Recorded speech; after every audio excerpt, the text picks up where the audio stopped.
We've made mistakes. Other people have made mistakes. The hobby itself has made a lot of mistakes. Yeah.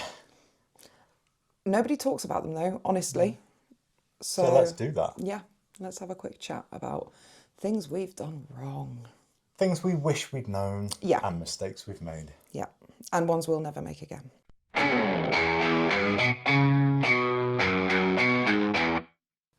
Is there too much advice now? Yeah, it's overwhelming. A big mistake I made when you gifted me Jez was Jez is following. an albino hognose that used to live with me and now is Morgan's prince. Yes, he is. But yeah, a massive mistake I made was really religiously being online, chronically online, every single hognose sub, every forum I could find, and the amount of information and conflicting information as well was so overwhelming. And people selling their advice as the only advice. This is the only way you do it. This is the only way you get a ball python to eat. This is the only way that you can look after a hognose.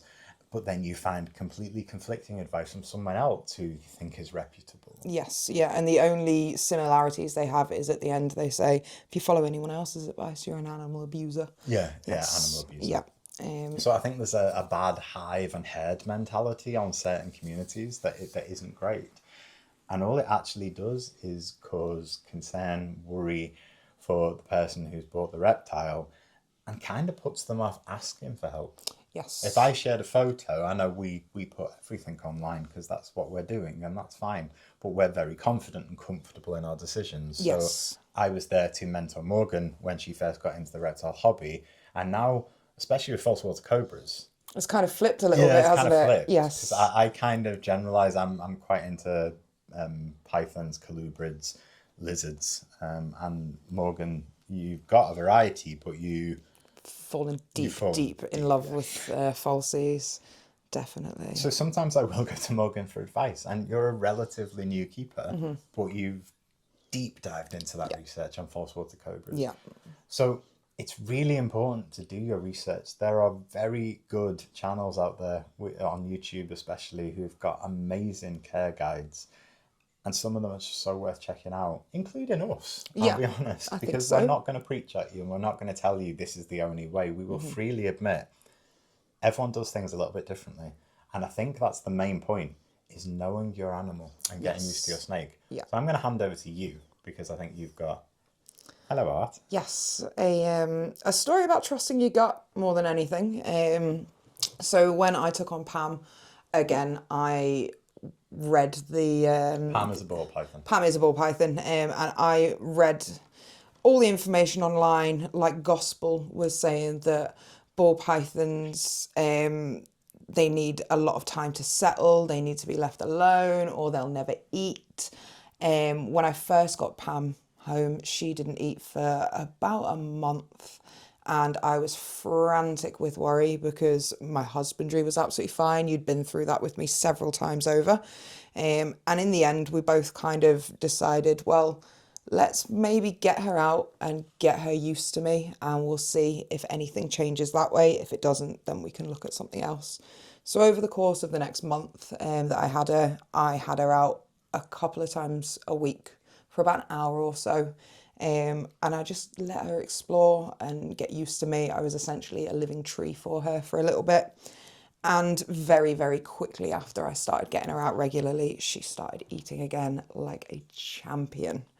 And yeah, touch wood, no hunger strikes since, which is fantastic because we are knocking on a year together now, which has gone really quickly, by the way. It has gone insanely quick.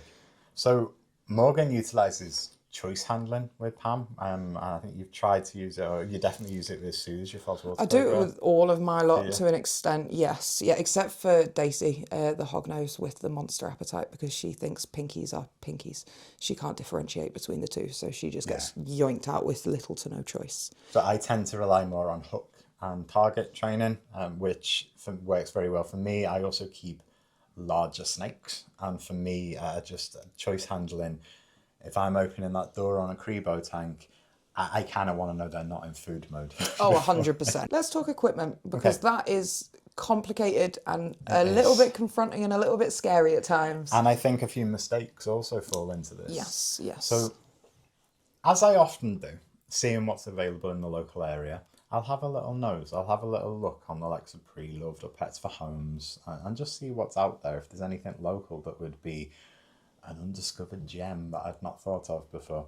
And you see these bare tanks, or you see empty tanks, or you see a heat rock, a heat mat in the tank with no thermostat and a big ball python slap bang on the heat mat. And Burning itself silly. I don't want to criticize people if they are making a choice and they don't know any better. It's not their fault. It's the advice they were given.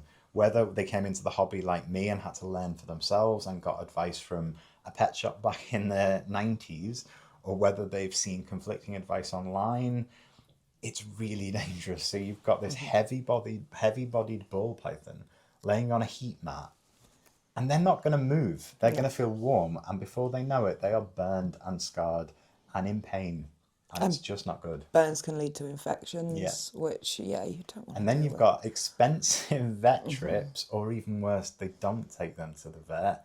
So you've got this injured animal.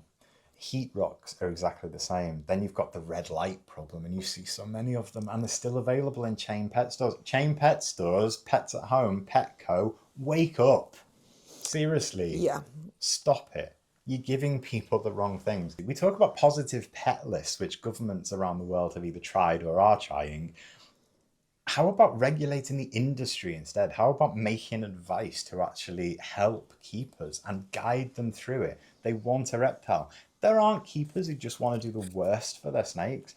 They want to do well, but they need to be guided. And it's really important so that people don't make mistakes.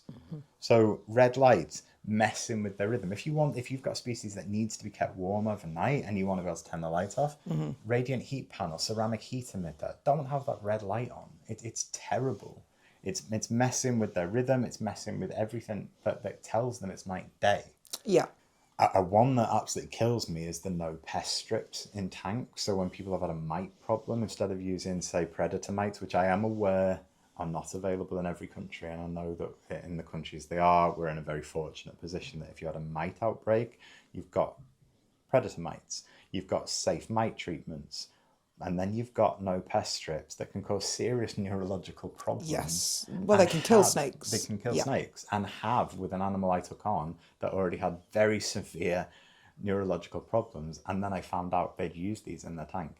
It's incredibly dangerous. They're not designed to be put in a vivarium, but the people who sell you that on Amazon, They don't care. they don't care. It's money at the end of the day for these big corporate chains. They're not bothered whether the animal you go home with is living its absolute best life forever or it's horrendously abused and neglected. They're just bothered about getting the money out of your wallet and into their cash registers. Like you said before, you've had a fair number of years on me reptile keeping, but there are things that I've started teaching you, which is pretty cool. And she probably will keep doing that, and that's awesome. The other thing I see online and as mistakes that I see is people who are listing their animals or selling their animals and talking about how they're a bonded pair. And I've even seen 3 ball pythons in one small tank, or bearded dragons, and they're cuddling. No, they're not cuddling. One is laying on the other to be closer to the heat source. They aren't cuddling, they're competing. It's a mistake, and that is a little less forgivable. Although if they've been told and then they take on that advice and they respond well and they do something about it, amazing, amazing owner, and I won't criticize anyone for that. If they insist, and despite research, it's a mistake, then they're not listening to people who know what they're talking about, who know what they're doing. Your bearded dragons haven't bonded. It's fantastic. They look cute. It's a nice photo opportunity. Well, that's where it goes from I've made a mistake that I want to correct to I'm just being willfully ignorant now. Yeah. And I don't think there's any place in the hobby for willful ignorance. And it's all very well and good until one of them loses a leg. Yeah, yeah. And yeah, that ain't good. So if you're buying from a big chain pet store, obviously their main goal is out to get profit, and that's fine, they're a business. But you're the poor person buying the animal or the setup doesn't know, and they're taking that advice and they're buying a tank that's entirely unsuitable. a bulb that's entirely unsuitable. It comes with a heat rock. Yeah. Doesn't necessarily come with a thermostat. Seen people who are completely confused and they're like, I have got a thermostat, and you look and it's a little digital thermometer that sticks inside the tank with a green to red. That's not a thermostat. That doesn't control your heat. It will just tell you it's too hot. It ain't going to do anything about it. A thermostat is where your heat source plugs in. Yes. And is controlled. Sorry. I was just going to say, it's interesting because I think one of the first, Jez's first Viv had an inbuilt thermometer and hygrometer, and it was constantly off compared to the external thermostat and hygrometer that I'd used for him. So yeah, trusting your equipment's quite important, and I think making sure that you have got good quality equipment, and you tend not to get that in chain pet shops. No. Do a little bit of research. That's all you can do. Yeah. As I said, the research out there, it's overwhelming. Whichever form of social media you're on, it's very overwhelming. So my advice, my honest advice, go to a reptile specialist shop. But there's plenty around, and talk to them. Their main driver isn't profit. Obviously, they're a business and they want to do well, which is another reason to support them, I think, because they're so few and far between, especially the good ones. Yeah, and this is the thing, I think they understand that their business will do well if their animals leaving their store do well. Yeah. Because you're more likely to say, oh, do you know what? You're looking for a recommendation for a snake. I've had a couple off this shop. Absolutely fantastic. Yeah. Find a reputable breeder, go back to the reptile shop, purchase your reptile. Brilliant. But don't, on the way home, decide to get your reptile out in the car. Yes. I mean, they might decide for themselves. Pam did that with me. It was a good job I had my partner in the car. He didn't think he needed to come to pick her up with me. And I said, no, I'd rather you kept an eye on her. And halfway home down the motorway, she managed to pop the lid off of her little tub. And I heard a little, oh, she's a lot stronger than I thought she'd be. So, yeah. But don't get them out for clout. No. The last thing you need is an animal that you've just got. You don't know them, terrified, scared, a little bit nervous, wondering what the hell's happening, and all of a sudden they're gone. They're underneath the internal mechanics of your car, gone. Yeah. That's going to be quite an expensive lesson for you. So don't. We can all agree, clout is not worth it. You can wait till you get home, ideally wait till they're settled in, then start getting photographs, then start handling.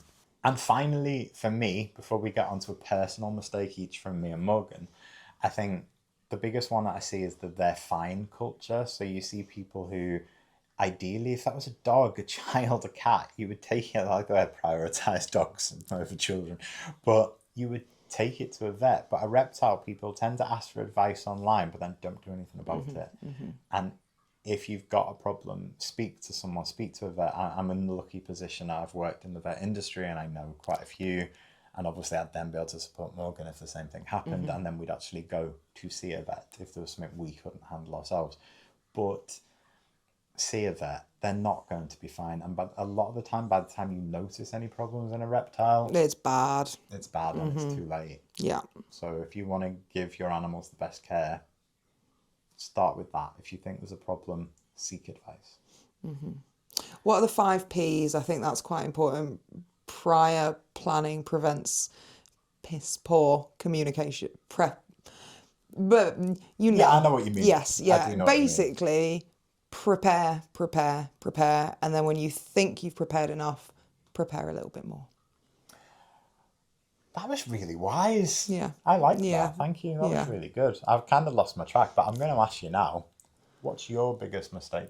I think, it's a tricky one. I think knowing my limitations and understanding my limitations is a really, really important one for me. When I was about 8 years old, I had a hamster. And I had it out in my hands. I was so engrossed in the telly that the hamster ended up out of my hands without me realising and straight into the path of my mum's Hoover. So fast forward 25 years and a ADHD diagnosis later, I understand that I need an animal that will essentially keep me on my toes, something that I need to be fully present and correct in the moment. which I think is why I gravitate towards colubrids a lot more. I can absolutely see myself getting too comfortable watching the telly with Pam, and then all of a sudden, I don't know where Pam's gone. So I make sure that That's not going to happen with a false water cobra. no, it's not. It's absolutely not. Yeah, yeah. You've been very honest. I'm going to be very honest as well. I was trying to think of mistakes I've made, and over the years, I've made a lot.